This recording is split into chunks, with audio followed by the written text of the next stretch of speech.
Back-to-back champion si James Yap mga idol sa Philchay Athletic Association. Muling pinataob sa finals best of 3 ang koponan nila Joseph Yeo at Chris Chu. Take over si Yap dito sa final game ng finals. Wala pa rin talagang kupas ang shooting ni Big Game. Tinambakan ang kalaban, may pinasayaw at pinadapa pa si Yap. Nakuha pa ang finals MVP. Joseph Yeo naman may in-ankle break din, pinatumba din ang bantay mga idol. So game 3 ng 2026 Philchay Athletic Association 40th Division Finals mga idol. Matapos niyang manalo nila Joseph Yeo at Chris Chu nung game 1, bumawi sina James Yap nung game 2. Kaya naman heto't nagkaroon pa nga ng game 3, last and final game dito sa finals. Sino kaya ang magkakampyon? So opening quarter mga idol, dikitan lang ang laban sa umpisa. Palitan lang ng puntos ang both teams. Gandang assist ni Joseph Yeo sa kanyang teammate sa ilalim. At agad ding nagparamdam offensively si James Yap para sa Lamtex Pipes na nakapagkana agad ng 9 na puntos. Beast mode agad si Big Game mga idol. Ginawang asintahan lang sa tres ang bantay ng kalaban.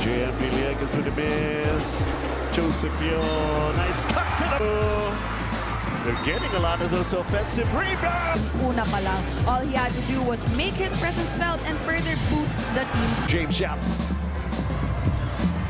Typical pa natin lamang ang power sa Cruz City na savior. James Yap. May pinasayaw at pinadapa pa, kaso hindi lang nakompleto ang kanyang one-hander shot. May in-ankle break naman si Joseph Yeo mga idol. Tumba din ang bantay, kaso sablay din ang dalawang attempt sa tres. Joseph Yeo gets it back, gets it another try.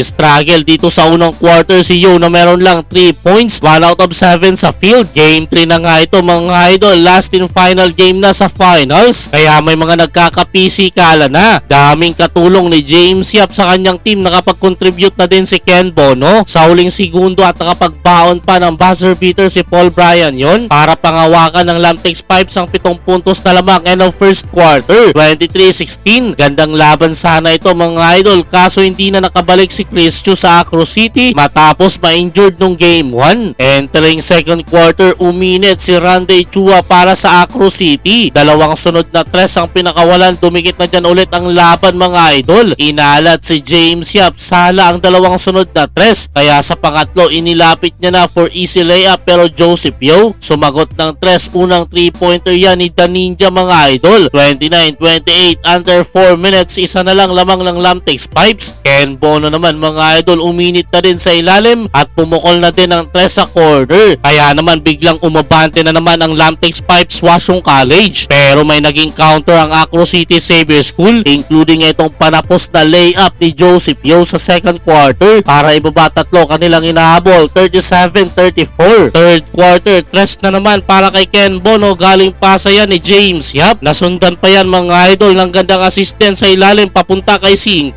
Si Joseph Yeo walang magawa, sobrang alat pa rin ng shooting. Nagsunod-sunod pa kanilang turnovers, kaya naman biglang lobo na, double digit lamang ng Lamtex Pipes. Another 2 points pa para kay James Yap, 13 na kanilang lamang, 56-43 end of third quarter. Pagpasok ng fourth quarter, tres naman ang pinukol ni James Yap. Pangalawang tres na ni Big Game, 5 straight points pa yan mga idol na nasundan ng mid-range jumper. James Yap fires the throw. He's sticking to that 9-man rotation. Sumagot naman ng tres ulit si Joseph Yeo, pero wala na rin nagawa yan dahil tambak na dyan ang laban mga idol. Take over na sina James Yap at Ken Bono para sa Lamtex Pipes Washung College. Against Marvin Siopo. Ayun. And of course, it's challenged. They still have it. James Yap leading in.